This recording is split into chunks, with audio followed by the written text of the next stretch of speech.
walking through the Cajon Bonito is pretty impressive at a really hot day in the springtime where before monsoon season, you can see fish, like real fish. I don't mean like little minnows, but real fish, several inches long. And you think this is incredible. And so to have that in an arid, brittle landscape is unbelievable. And you think about what that impact has. It is impressive to see how water has come back to the landscape and how the animals are responding to that.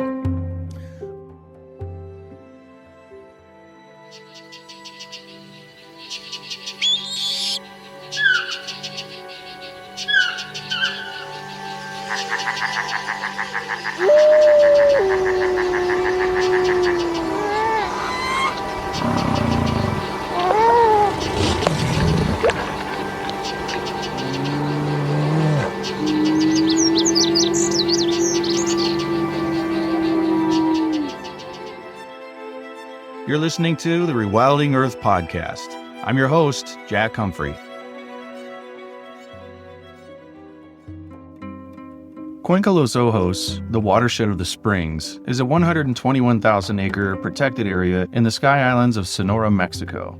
Located directly along the United States-Mexico border, Cuenca operates in a rugged terrain where hidden wetlands give way to vast grasslands and jagged mountain peaks. An over 3-decade rewilding project has returned parched earth back into a vibrant oasis of increasing biodiversity. Today, Cuenca is once again home to ocelots, black bears, beavers, and an occasional exploring jaguar. The work continues with a new chapter dedicated to handing the heavy lifting back to the land's original architects. This is the transition from human engineering to ecosystem engineers like beavers and the imminent return of other iconic species. Joining us today is Director Valerie Gordon, who knows that true restoration requires as much patience as action. Valerie takes us into the trenches of Cuenca's mission, from perennial streams flowing in the desert to the strategic vision needed for wildlife corridors. She shows us what it really takes to rewild under tough conditions and why the return of a single species can change the destiny of an entire region. We're closing out 2025 with the story of Cuenca as a masterclass in rewilding that proves healing a landscape is a marathon, not a sprint. What's your favorite way to characterize Cuenca to new people and to people who just think they know a lot about it but don't? I love that. That's a great way to start out, because I think most people think of Cuenca as a restoration organization. A lot of the work that was started by our founder, who, full disclosure, is my mother. And, her focus was really to work on watershed restoration work with nature-based solutions that were brought in by people. So people doing loose rock structures and some wire cages with rocks, to restore proper watershed function by stabilizing soils. And that is a history that most people have known about Cuenca for a long time. And that is a wonderful foundation for a rewilding organization, because the human aspect of trying to fix some of the damage that had been human caused by converting landscapes such that they would be more erosive and then draining, natural water systems, and then the cascading effect that has on wildlife populations. So the work that was introduced many years ago, arguably 3 decades ago, was, as I say, a fantastic foundation for now the new phase of Cuenca, which is bringing animals in to do the work. And this is where rewilding comes in. It's really restoration 2.0 for Cuenca. We're not changing our mission of restoration. We're now using animals who have been missing from the landscape but should be here. We're looking forward to bringing in the ecosystem engineers from the animal kingdom, not just human ecosystem engineers. So I think that's what I would like people to know, is that our mission is still the same, restoration work, and our focus will continue to be restoration on the ground to stabilize soils. And then the biggest push right now, and the super exciting one that I hope we get to talk about today, is the animals that we're going to bring back to the landscape to help do the ecosystem engineering and the restoration work. Well, I'm glad you teased that because we're going to make everyone listen to the entire podcast, and that's going to be the mic drop at the end. So just to give people a sense of the scale, I just couldn't believe these numbers when I first read them. Like 40,000 plus small rock dams, trincheras, and 1,000 earthen berms over 121,000 acres. I'm gobsmacked by the amount of stuff. The big gabions, 80 large industrial, and those things are huge. And the results, like perennial water restoration return for the dry arroyos in 6 miles of now year-round flowing water where they were formerly dry, and the water table rising and everything.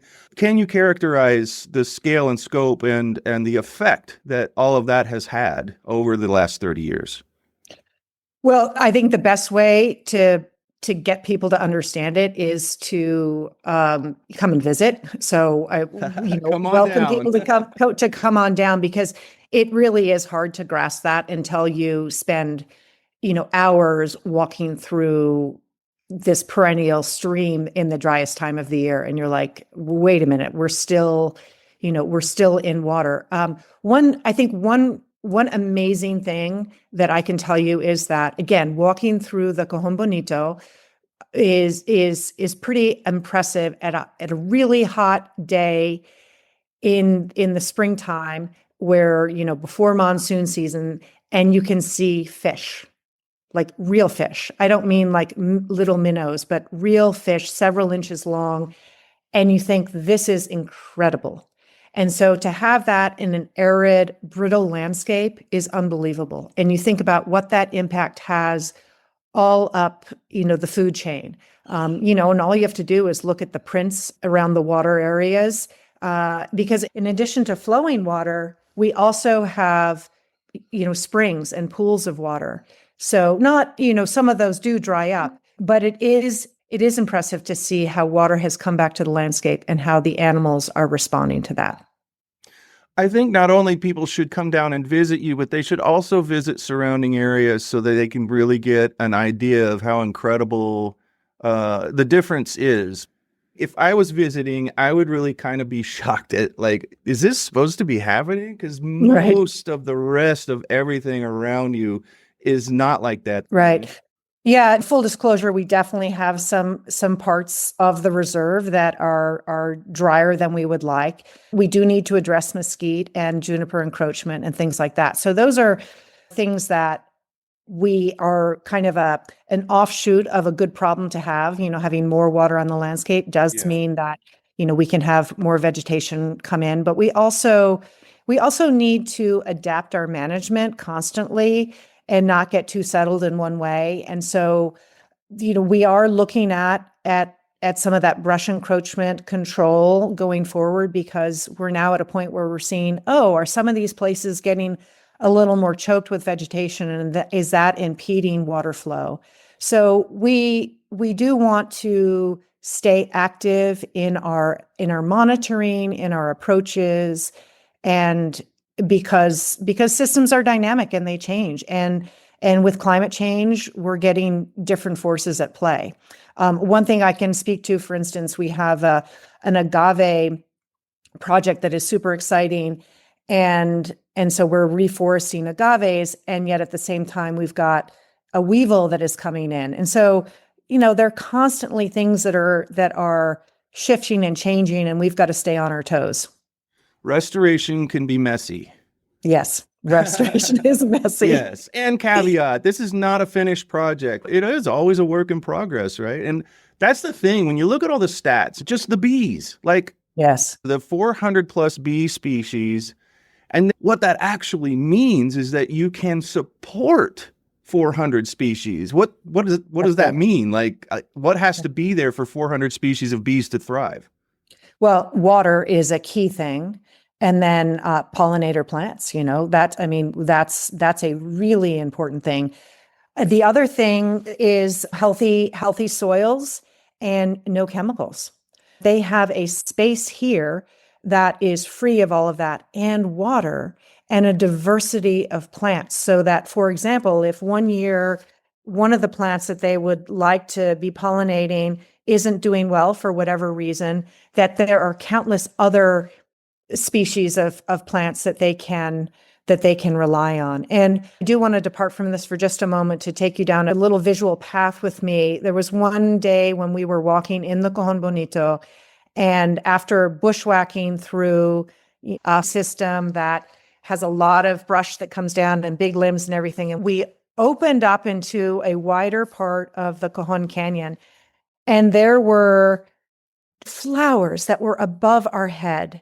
And if you can just picture being in a canyon with flowers that are 7, 8 feet tall, with bees and butterflies everywhere. And it felt like a Disney movie. It was unbelievable. And I thought, we're walking in water, we're watching fish between our legs, and we've got these incredible flowers with bees and butterflies dancing overhead. It was really remarkable. And so those are the hidden gems that I think make Cuenca really special. And confirmation that I did not, in fact, misuse the word paradise, because you just described it. I mean, the indications are there. I wonder if bees around the North America talk about Cuenca, and it's like, we got to go back there, man. That's the place. Yeah. I can really breathe there. Yeah. Well, one little tragic sidebar is that this wall, this fancy wall that is going up between the U.S. and Mexico, actually, even though it's not a solid wall, it makes it very hard for bees to actually travel through. So it's slotted, right, with 4 inches in the person barrier. There are 4 inches between the slots, but it does vibrate, and it creates this very weird hum, and bees do not like going through it. So that is definitely a problem. Didn't expect to hear that bees were going to also have a problem with the wall. Yeah. I thought at least there we would be safe. No, and on a windy day, when you're near the wall, there is a weird hum vibration that it creates. Oh man. Okay. Yeah. Well, if anybody needed another reason to hate that damn wall, there you go. 90 plus species of mammals. Yes. Jaguar, ocelot, beaver. That's what I was really excited about. I'm kind of a beaver nerd. People know that around here. And I'm looking at all of these water features, and I'm like, okay, but someday I want to see a beaver water feature. Yes. Is that something you can experience there now, or is that something that you're looking to increase more beaver activity? Wonderful. So we did have a reintroduction of beaver a few years ago, maybe 5 or 6 years ago. And we had several beaver families that were just fantastic. They created these huge dams in the Cajon Bonito, and it was beautiful and just magnificent water features. And we actually have some images of a video of beaver swimming along happily. This year, the monsoons were so big that they washed out the beaver dams. And so we have not been able to track where the beaver may have gone, but we know downstream. And so our rewilding coordinator is actively working with some opportunities to bring beaver back here. So we need to do a lot more of that. That is definitely on our short-term plan. 250 plus bird species. Yes. I mean, you must get people from all over the world just for that reason alone. We do get a lot of people that come down here. And what's also really fun is I get the opportunity to travel around to various conferences and people, it is not unusual for someone to come up and say, oh yes, I visited Cuenca and I saw such and such bird. So it's pretty amazing. I live in a house that is right by the Cajon Bonito. And this summer we had 4 pygmy owls that would serenade each other, or maybe they were serenaded me each night. And pygmy owls are just adorable and so fun to listen to. And it was pretty great. I can't imagine what it would be like to stand in the middle of 8,000 acres of grasslands that are actively aerated and reseeded with native species. Like, there's probably some magical moments in a place like that, like you described in that canyon with the giant flowers. And just because that's another thing that people who grow up in the Southwest don't come across very often. Well, I would say that it's teeming. It's teeming with life, and teeming with life on the insect level, teeming with plants and with birds and other insects. It's pretty remarkable. I don't spend as much time as I would like hiking around because I'm often, closer to my computer, but I am a trail runner, and so I do try and get out most days. And it's a chance for me to be out in the air and to breathe in the life around. And I love, there's nothing more magical than, the wind blowing and birds, soaring above, whether it's a raptor, whether I scare up some quail, or, some native doves are swooping in.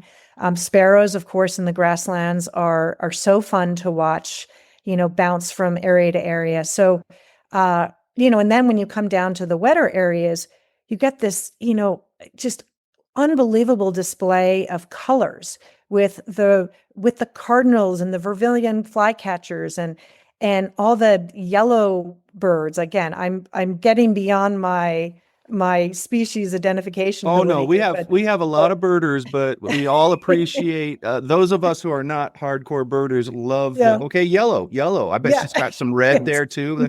That's perfect for us. Mhm, mhm. It's Because the it's birders I will know which ones you're talking about. They already yeah. are looking in their book going, oh, I know that's, I know. Well, so I'm a total fake birder. I rely heavily on Merlin, and I can tell you that there's a little walk that I do just, up the road to clear my head at the end of the day, even if I can't get out for a proper run. And it's not unusual that in the springtime I can get 20 to 25 different species of bird that my app will announce to me. Now you're starting to brag. People are getting a little mad at you. We're going to have to move on to fish or something. Yeah, But we yeah. really do need to move on to fish really quickly, just because the yaki chub and the yaki catfish, seemingly important 8 native fish species, and the cajon bonito. Tell us about the importance of that. Well, so this part of northern Mexico is very dry, and there aren't many rivers here. And the rivers that are here, a lot of them have dried up, and so they're more flashy arroyos. And so the Cajon Bonito is a crucial place for fish and for other species that bears and jaguars and mountain lions that need cover and need water. So, but the fish, that's what tells me, a fish can't get away from, a jaguar or a bear can maybe move to another spot, but a fish is Hmm. pretty stuck. And so the fact that we can have, a 4 or 5 inch fish in the Cajon Bonito is pretty amazing. So the Cajon Bonito is a very special place. Pretty canyon, and the water is fed by some springs, and obviously monsoon rains as well. And it flows through this canyon. And I'm looking at it right now. We've got sycamores and cottonwoods and all sorts of species of trees that are growing. Different willows that are growing on its banks, and all of that creates this ecosystem that is pretty spectacular for fish and birds and all sorts of migratory, and terrestrial animals. And what's also really cool is, just a few hundred yards from where I'm sitting right now, there are some Indian grinding stones and right in the center of the stream. And so you can just see that this has been a place teeming with all sorts of life, for centuries. Because it is this ribbon of life that without it would be a huge desert that would make it impossible for migratory species to move through, or for resident species to survive, because otherwise it would be pure desert. But this is really the lifeblood of this area. And that's really what brought my mother to this area. There was a ichthyologist from Arizona State University who did call the Cajon Bonito the most important stream in North America. And it was because of the endemic fish here, and because of the water quality, and because of the life that it supports.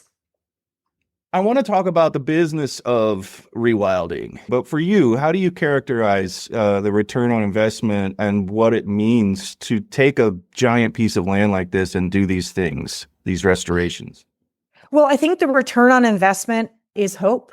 And so I think we're bringing hope to people who feel like so many things in the planet are going in one direction. And here at Cuenca, we're showing that there are certain parts of climate change that can be turned around. And so I do think that is a return on investment. So we're able to operate because of philanthropic gifts from fantastic people and foundations and grants from agencies as well. And so that is how we are able to pay our staff. That is how we're able to do the work that we need to bring species back to the landscape, to do the monitoring and all of that work that's involved in restoration and rewilding. But we also are looking at engaging more with the communities. So we are maybe 25 kilometers away from a border town. In Mexico, it's Agua Prieta, and in the U.S., it's Douglas, Arizona. And these are towns that are towns in a dry, dusty place where it's this feeling of movement, of transition. People are on a border. They want to get someplace else. And one of the things that Cuenca, that I'm really pleased my leadership staff and I have been discussing, is the importance of especially the people of Agua Prieta to really take pride in what's going on at Cuenca and in the surrounding areas outside of Agua Prieta. And we'd like to, and this is pie in the sky idea, but I think this is how we do make restoration and rewilding a business that works, is to make this part of the pride of the area. And whether it's about people coming out to drive through and see bison from the highway, and they stay in hotels in Agua Prieta and they eat in restaurants, to birders who come and will go hiking and they will stop and pick up snacks at the local store in Agua Prieta, that we could help local businesses and build a tourism economy.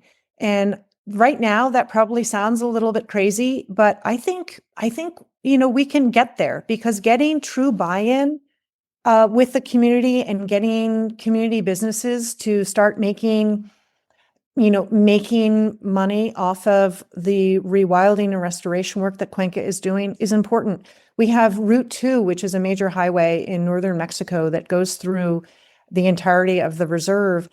And while it's a migratory problem to have a major highway go through, it also, I think, is an opportunity to celebrate the work that's being done. And if we can have bison and antelope visible from the highway, and we could have little pull-out places where people could read an interpretive map or sign and take out some binoculars and look at species, we're now transforming the economy of the area from let's drive through and get to wherever we're going to let's actually go there and stop at the store and have a snack and then enjoy the rewilding work that is happening in northern Mexico. So we are in very preliminary conversations with some people, including the mayor of Agua Prieta, who is very eager to see more tourism happen in this area. And I think we can be a real benefit to the community in that way. Is there any talk for Highway 2 of building crossings? So, there is. So Highway 2 has had some improvements, some modernizations, and it still needs more work to be done. There are some bridge areas where animals could pass through. They aren't official passages because they don't have any micro habitats around the passageways, and the fencing isn't properly funneled. But that is something that we are meeting with the Secretary of Transportation and Communication next spring, and to start looking at that. We've also got great partnerships with Wildlands Network, who they've spent lots of time working on this. And so this is something that I think is beyond what the Mexican Transportation Department could pay for, but we would be thrilled to get private support to help us with that. If we could match some of the work that the Highway Department is doing with donations to create an overpass or improve underpasses, that would be unbelievable. Have any preliminary studies gone on about like where the hot spots are along to with your properties, where your property is concerned? Yes, Wildlands Network did do a study for the first modernization of Route 2, and there are further studies that are also in play. Most of those are in the Valle, which is the big open grassland that connects with the Animas Valley of New Mexico. And if we could improve the fencing along Route 2 and create these little micro habitats around these overpasses, we could definitely improve those. So we could work better with what we have, and then we definitely would like to encourage proper consideration of this as they improve the road. Okay, drum roll. Yeah. Let's talk about your big news. I mean, Yes. you got a lot of big news, but I think you know the big news I'm talking about. And let's put everyone out of their misery and let them know what's about to happen. Are we talking about herbivory? Yes. Okay, you. wonderful. Thank you for not letting it. Yeah. Wonderful. Well, it's super exciting that we are about to welcome bison back to this part of Sonora. They have been missing for, I think estimates are 300 years. And we're really privileged to have access to some wind cave bison that were moved to Chihuahua a few years ago. And where they are on the ranch there in Janos, they are overpopulating that area and they need to be moved out. And so we've done an analysis, we've done some carrying capacity, we've done some infrastructure review, and we are ready to welcome 25 bison to Sonora very soon. We are just finishing up some paperwork, and then they're going to arrive, and it's going to be really magnificent. So you're basically door dashing some bison Yes. to Cuenca. That's awesome. I know it's a lot more complicated than that. The status of bison in Mexico, I was surprised to learn, is far more restrictive. They're far more protected there than they are in the United States. Can you describe that a little bit? Yeah. So, bison were basically all but, taken from the Mexican landscape. There are some estimates that there are maybe 3,000-ish, maybe 4,000 bison in all of Mexico. And, most people may not be aware that bison habitat does extend all the way from, North America all the way down to middle part of Mexico. And so, upper third of Mexico. But because of all the pressures that happened against bison, introduction of cattle, roads, hunting, all of that, they were all but extirpated. And so that we are bringing them back is pretty exciting. But because they were removed from the landscape, they were considered endangered. They're listed as an endangered species in Mexico. And this has been, I think it was very well-intended listing, but as with, so many of these things, these categorical designations, there can be a good side and a bad side to that. So basically what it's meant is that bison have been hard to manage, and it's a big animal and it does need to be managed. And so, for instance, there hasn't been harvesting to be allowed with bison. You can't manage them. So mean that to be either castrating, you can't do any herd control of the bison because they wanted the few members of the population that were here to be able to be wild. But what that's meant is that no one has wanted to have bison because they basically just reproduce and then become a big impact on the landscape. And when you can't manage them, then you can't sell them. It's very hard to move them.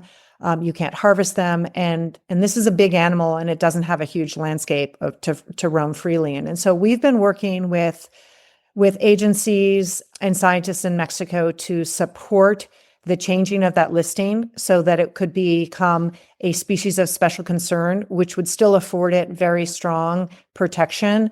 It would never be a livestock species under this category, but it would mean that it could be managed more appropriately such that it would benefit the species. In the US, there's close to, I think, 1 million bison, because in some states, bison are considered livestock. In some cases, they have dual. It means that bison can be used and can be traded, sold, harvested, which means that more people want to have them. And so we're exploring those options with agencies and scientists in Mexico to change the listing. And we think that's going to help the recovery processes in Mexico.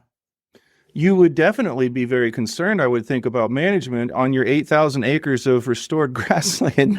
You cannot just let bison go crazy there, right? Yeah, It would, right.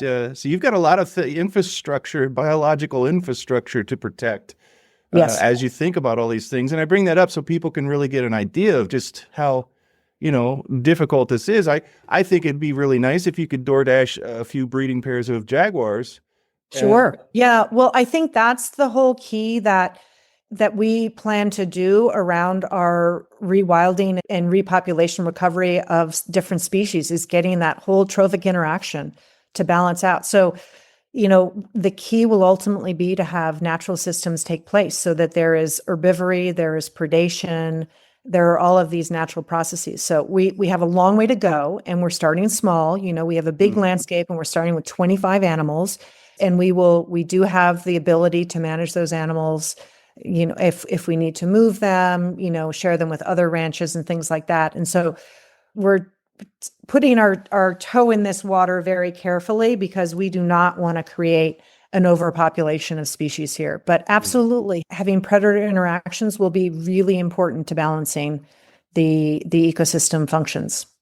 In my mind, and I think in the mind of a lot of others, because the marketing has really been hardcore in this direction, what you picture with bison and predators staring each other down is the predator's a wolf. It's always a wolf. Mm-hmm. And just replace that image in your head with a jaguar. And it almost feels to me at this moment like the one picture that could tell a huge part of the story of Cuenca. One day. It's aspirational and everything, but jaguars certainly do move through Cuenca, right? Well, we have 35 miles of border frontage, and so there is quite a section that animals can move through, but there are other places there animals can move through as well. We do have, quite a few jaguars that have been identified on cameras at Cuenca and the Cuenca Reserve. Oh. Have you ever heard one? I have not heard one. No. You need to hear one, and then you need to call me immediately after you've heard one. I will. That would be great. Wow. I'd love to make that call. Yeah. Well, I'm really excited that you took the time to be here today. I think that we could run a podcast year-round talking about Cuenca and just getting into the weeds about everything with your science people, with your rewilding coordinator.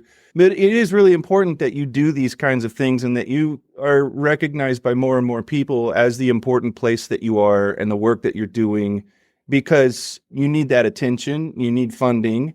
And bringing the land back is not cheap, I imagine. Right. And it's absolutely true. We're very fortunate that our founder was able to put together this landscape that we have now.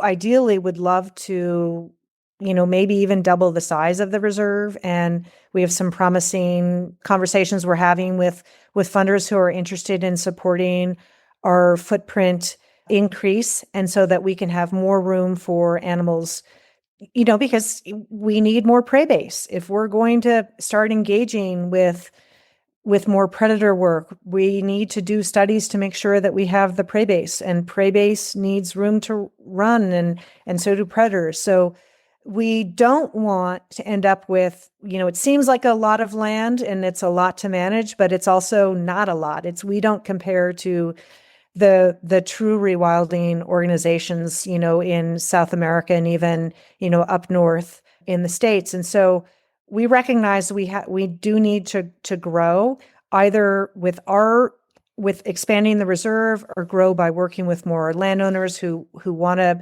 manage their properties consistently with rewilding and restoration work. So that is really important, but it is expensive. And, a dollar goes a long way in Mexico, but we still do need to do a lot of work. We're really fortunate to have partners, and partners go a long way to support us because we can't do it all. And that's where organizations like the Rewilding Institute and Wildlands, just to name a few. I mean, there are many more that are super generous with their time and their advice and their experience. And we look forward to fundraising with other groups as well, because I think we're stronger together. And I know we're stronger together. And I really think that going at this as a group of rewilding and restoration and conservation organizations who are dedicated to the Sky Islands region is really wonderful. So we're so grateful to organizations like the Rewilding Institute and others, who are in this with us. Yeah. And I feel lucky to be any part of that because it's really very cool. We touched on a lot of stuff today, but I have to say, listeners, even with everything you heard today, we only scratched the surface. So the extra credit section for this episode is going to be extensive, and it'll take you as far as you want to go to learn more about Cuenca, about things that you can do. That'll all be at rewilding.org/pod, and look for episode 164. So Valerie, thank you so much for taking the time to do this wonderful introduction to Cuenca. Well, it's been such a pleasure. I'm so grateful. Thank you for this opportunity. Great questions. And I hope your audience follows us on Instagram and reaches out to Cuenca Los Ojos if you have questions and if you want to support and learn more about our work. Thanks for listening to the Rewilding Earth podcast. We do what we do because of you. This podcast is supported by listeners like you who long to live in a wilder world. Please consider donating at rewilding.org and subscribe to our weekly news and article digest while you're there. To go the extra mile, you can follow and share Rewilding Earth on Instagram, Facebook, and Twitter. Bonus points for sharing this podcast with your friends. To listen to past episodes, go to rewilding.org/pod. That's rewilding.org/pod.